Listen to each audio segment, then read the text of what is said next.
2047 का विकसित भारत का जो बजट, जो सपना है नरेंद्र मोदी जी का, उस सपने को साकार करने के अनुरूप हमारी बेसिक चीजें, किस प्रकार से हमारा इंफ्रास्ट्रक्चर मजबूती से खड़ा हो, हमारा व्यापार 2047 को अचीव करने के लिए उस प्रकार की व्यवस्थाएं खड़ी करनी है। किसी वर्ग को राहत देने की बात है, किसी को इसी प्रकार से मेट्रो की यदि बात है, इसी प्रकार से औद्योगिक क्षेत्र की बात है, किसान की बात है, किसान की सिंचाई के लिए ट्यूबवेल लगाने की बात है, उन सभी के लिए सामूहिक रूप से, और जितने हमारे संसाधन हैं, चाहे पानी के हैं, चाहे बिजली के हैं, चाहे हमारे कृषि के हैं, उन समूह सभी संसाधनों का सही तरीके से हम हमारे प्रत्येक नागरिक उपयोग कर सकें और प्रत्येक को समान रूप से विकास करने में सहयोग सरकार की तरफ से मिले, इस सोच को लेकर यह बजट बनाया गया और यह बजट पेश किया गया। इसमें मैं आप लोगों के सामने बताना चाहता हूं,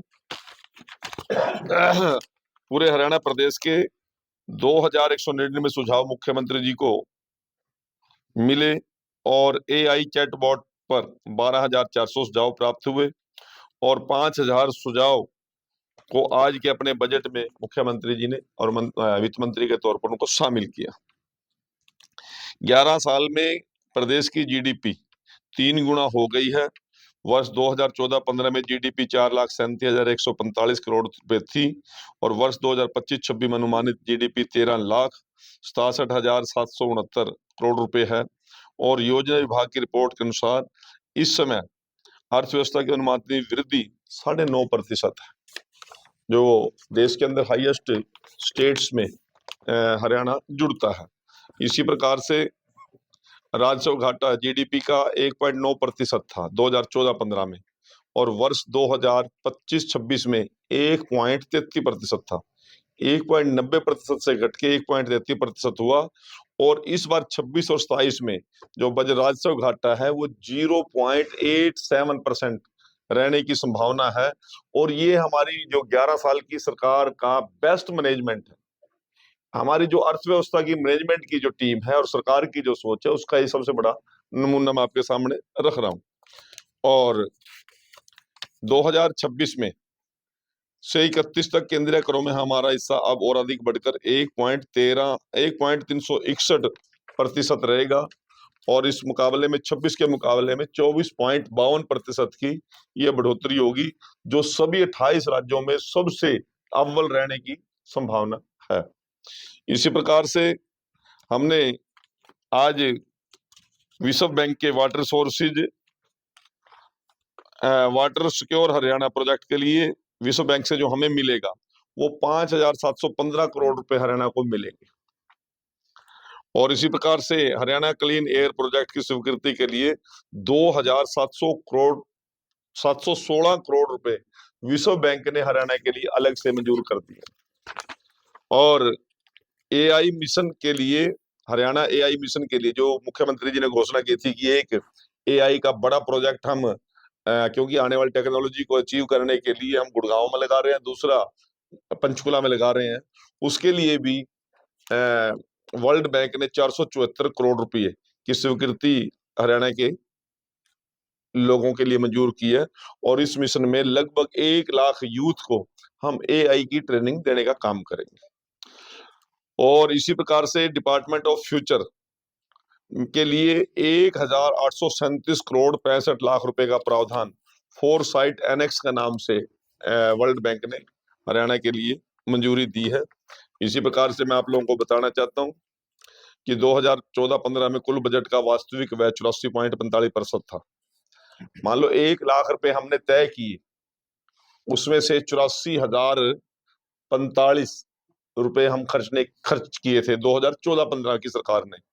और 25-26 में जो हमने तय किया था टोटल अमाउंट खर्चा करने का, इंफ्रास्ट्रक्चर पे, रोड्स पे, स्कूल्स पे, यूनिवर्सिटीज पे, कॉलेज पे, बड़े बड़े हाईवेज पे, चाहे इरिगेशन के जितने संसाधन हैं उन पे, हम इस बात में आज अव्वल हैं, हमारी सरकार की मैनेजमेंट अव्वल है कि 1 लाख रुपए का यदि खर्चा हमने तय किया था, अनुमानित बजट तय किया था, उसमें से 98,000 रुपए हम खर्चने में सक्षम रहे। ये हमारी सरकार की बेहतरी का इससे बड़ा कोई एग्जाम्पल हो नहीं सकता।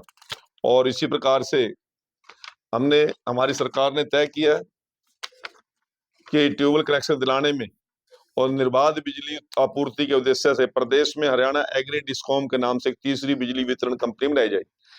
हमारी दो बिजली वितरण कंपनियां हैं, एक DHBN और एक UHB है। अब तीसरी हरियाणा एग्री डिस्कॉम के नाम से एक और कंपनी बना रहे हैं, जो केवल ग्रामीण क्षेत्र के, कृषि क्षेत्र के एरिया को स्पेशल बिजली सप्लाई करने के लिए सारी जिम्मेवारी उसके पास हो। अब क्या है, रेजिडेंशियल के लिए वही है, इंडस्ट्री के लिए वही है, UH वाले या DH वाले। अब इसमें सिर्फ एग्रीकल्चर के लिए हमारे हरियाणा एग्री डिस्कॉम एक नया यूनिट बना रहे हैं, जो केवल किसानों की सुविधाओं के लिए उनके ट्रांसफार्मर की व्यवस्था, उनकी लाइन की व्यवस्था सभी करने की जिम्मेवारी उसकी होगी। ये हमारी सरकार की एक बहुत बड़ी चिंता है। इसी प्रकार से घाटे में चल रहे 300 पैक्स को हम इस साल के अंदर लाभ में लेकर आने का काम करें, क्योंकि हमारी जितनी कोऑपरेटिव संस्थाएं हैं उनका घाटा लंबे समय से चल रहा है। उनकी स्थिति को सुधार करने के लिए हमने एक व्यापक योजना बनाई है, क्योंकि बहुत लोगों का जुड़ाव कोऑपरेटिव सोसाइटियों से है और वो लगातार जब घाटे में चल रहे हैं तो उनका स्थिति ठीक करना हमारी जिम्मेवारी बनती है। तो ये हमने टारगेट रखा गया है। इसी प्रकार से प्रदेश के सरकारी भवनों को सौर ऊर्जा आधारित परिसरों में बदला जाएगा। जितनी भी हमारी सरकारी बिल्डिंग्स हैं उनमें सोलर सिस्टम को हम लेके आएंगे, ताकि जितना बड़ा सोर्सेज देश के अंदर लगभग साल में से 12 महीने में से 9 महीने बहुत सूर्य की रोशनी अवेलेबल है हमारे, परंतु आज तक उसका उपयोग नहीं हुआ। हमारे सरकारी दफ्तरों में भी थर्मल की और पावर प्लांट की बिजली यूज होती है। हम कम से कम सरकारी दफ्तरों की छतों पर तो सोलर को यूज करें। इससे एक प्रदेश के अंदर एक तो पोल्यूशन कम होगा, दूसरा बिजली के अंदर जो बहुत महंगी बिजली पड़ती है उसके अंदर हमें बहुत बड़ी राहत भी मिलेगी। निवेशकों के लिए नई मेक इन हरियाणा नीति लागू की जाएगी। सक्षम के नाम से 500 करोड़ रुपए से एक विशेष फंड की स्थापना हम HSIDC के औद्योगिक क्षेत्रों में बड़ी इंफ्रास्ट्रक्चर तैयार करने के लिए हम तैयार कर रहे हैं। और सबसे बड़ी बात है मजदूर वर्ग के लिए न्यूनतम मजदूरी 11,257 रुपए अब इस समय है। लगभग 400 रुपए मजदूरी मजदूर को मिल रही है एवरेज। और आज हमारी सरकार ने 1 अप्रैल से 15,200 रुपए, लगभग 500 रुपए की गरीब को मजदूरी मिनिमम मिले, इस प्रकार की व्यवस्था हमने मजदूर के हित के लिए की है। इसी प्रकार से यमुना नदी में जल प्रदूषण को समाप्त करने के लिए लक्ष्य से एक नया मिशन प्रारंभ किया जाएगा। वर्ष दो हंसी को एक अति आधुनिक मॉडल जिले के रूप में विकसित करने की हमारी योजना है, क्योंकि अभी नया नया हमारा जिला बना है। जितना भी इंफ्रास्ट्रक्चर है वो सारा इसी साल में हम हंसी में दे देंगे, चाहे हमारा सेक्रेटरीट है, चाहे वहाँ के जिला के कार्यालय है, अधिकारियों के कार्यालय हैं, चाहे वहां पर जितनी कोई जो भी डिमांड जिला के एक बढ़िया मॉडल जिला बनने में हो सकती है वो सारी की सारी पूरा करने का हमने योजना बनाई है। इसी प्रकार से मेरा पानी मेरी विरासत योजना के तहत 2,000 रुपए प्रति एकड़ अतिरिक्त बोनस दिया जाएगा।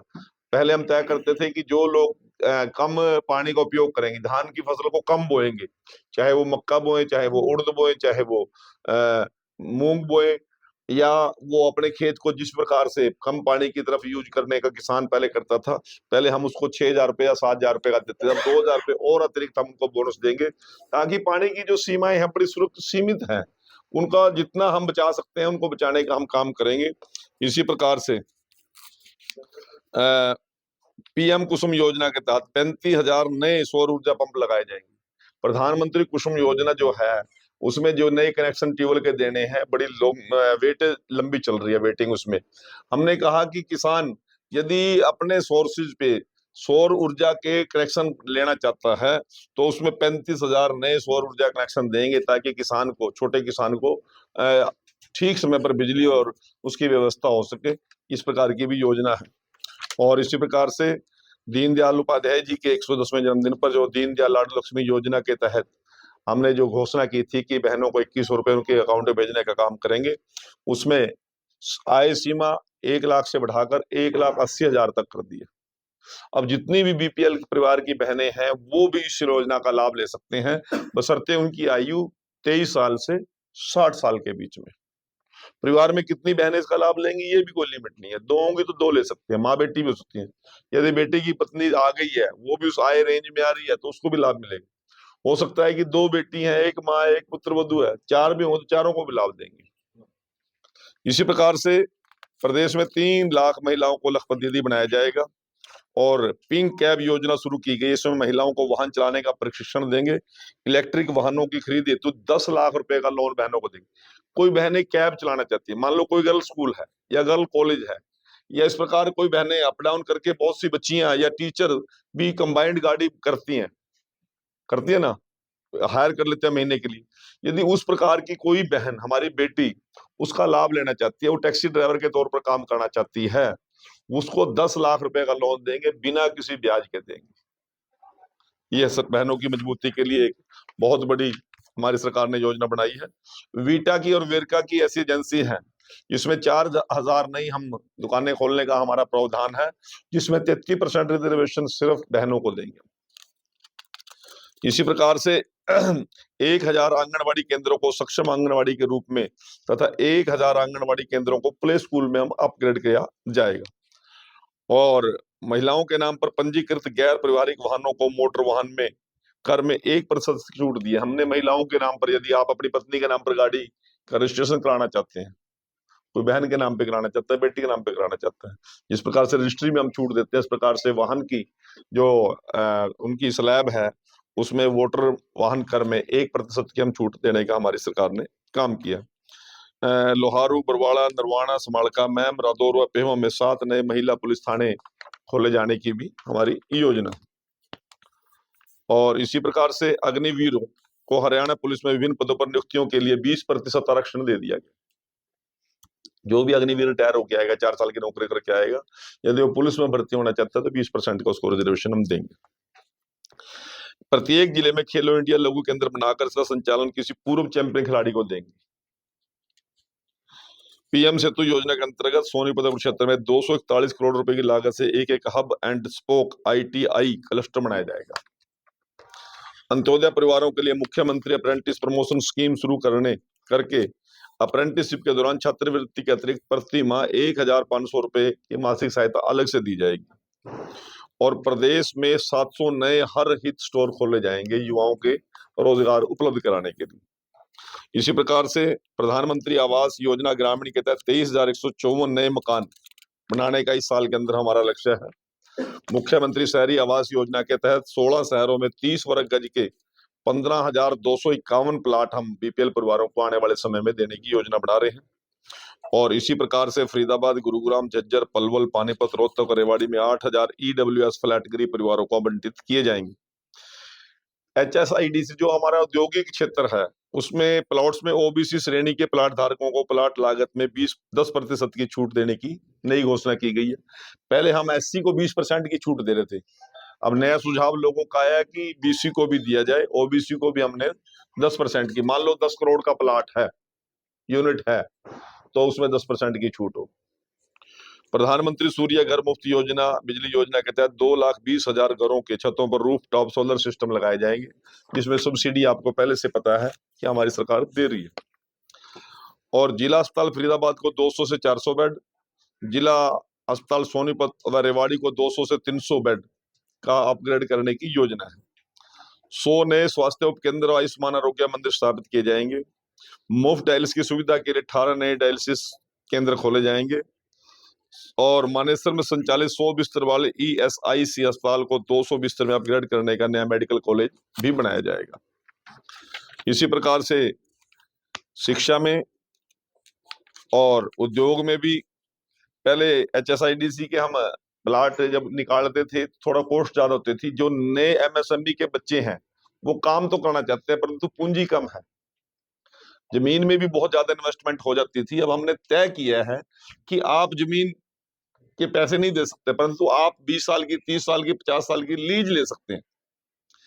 अपना कारोबार एस्टेब्लिश करो और वो लीज आप महीने की बनेगी या साल की जो बनेगी उसके अनुसार भी आप कारोबार कर सकते हैं।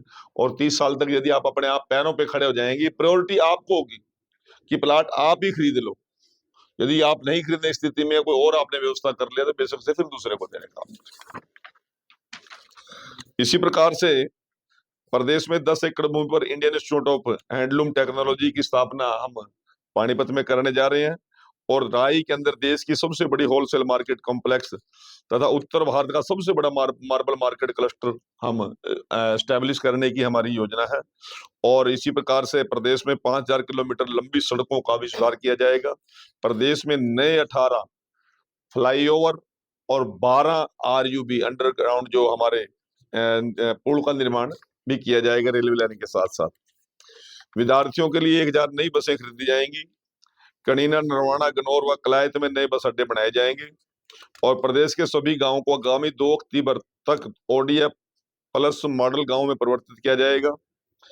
शहरी क्षेत्रों में नगर निकायों की भूमि पर रिहायशी कब्जादारियों को कानूनी मालिकाना हक देने के लिए एक नीति बनाई जाएगी। सरकार की जमीन पे कब्जे हैं, ना तो वो कोर्टों में भी बहुत लंबी लंबी फाइलें इकट्ठी हो गई हैं, ना गरीब आदमी उसमें रह सकते, ना उसको एडवांस कर सकते। उसकी छत टूटी है तो छत टूटी पड़ी है, उसको भी ठीक नहीं कर पा रहे। तो हमने अब ये निर्णय किया है कि समावी तब के तहत उन लोगों को ठीक रेट पर उनको वो प्लाट देकर उनका कब्जा उन पर करा दिया जाए। आतंकवादी गतिविधियों से निपटने के लिए एटीएस का गठन किया जाएगा। एटीएस का एक थाना गुरुग्राम व दूसरा पंचकुला में स्थापित किया जाएगा। जो आतंकवादी विरोधी गतिविधियां हैं उनका एक स्पेशल सेल हरियाणा सरकार ने बना दिया है ताकि किसी प्रकार की जान मान हानि की कोई नुकसान ना हो सके। और 150 नए इमरजेंसी रिस्पांस व्हीकल खरीदे जाएंगे। और सबसे बड़ी खुशखबरी तो ये है कि मीडिया जगत के साथियों के लिए जो आर्थिक सहायता अधिकतम सीमा पहले 2.5 लाख थी, इमरजेंसी के अंदर उसको बढ़ाकर हमारी सरकार ने 5 लाख इस बजट में करने का काम किया है। इसके लिए आप लोगों को बहुत बहुत बधाई। मुझे केवल इतना ही कुछ कहना था। तो आपकी जिज्ञासा, कोई सवाल होगा इस पर? विपक्ष कहता है कि जो ये बजट पेश किया है हरियाणा सरकार ने सिर्फ लिपा पोती। अब मक्खन इसमें सवाल है कि सिर्फ कर्जा बढ़ाया बजट में। मैं बता रहा हूँ आपको। अब विपक्ष कोई हमारी तारीफ करने के लिए तो बड़ा नहीं। 6 या 7 वाक्य हैं और यदि मैं बिल्कुल सच्चाई पे आ जाऊं, सच्चाई बता, जब हम विपक्ष में थे हम भी वही वाक्य यूज करते थे।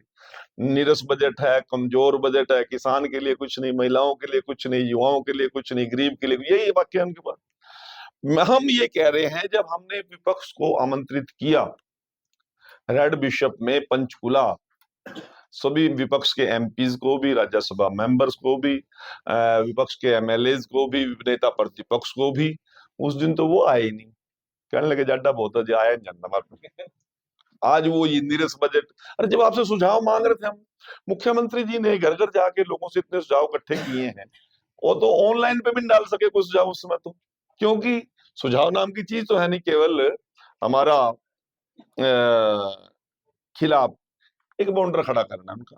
और विपक्ष को भी मैं एक निवेदन करना चाहता हूं कि जो चीज अच्छी हुई है, हरियाणा के लिए अच्छी हुई है, उनकी चर्चा करना हमारी जिम्मेवारी है।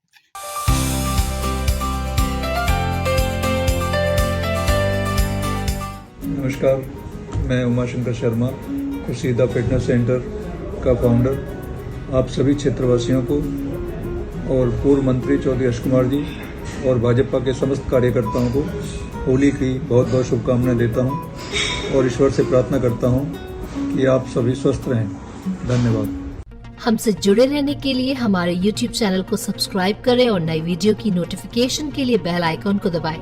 अगर आप ये वीडियो Facebook पर देख रहे हैं तो लाइक जरूर करें और ज्यादा से ज्यादा शेयर करें। धन्यवाद।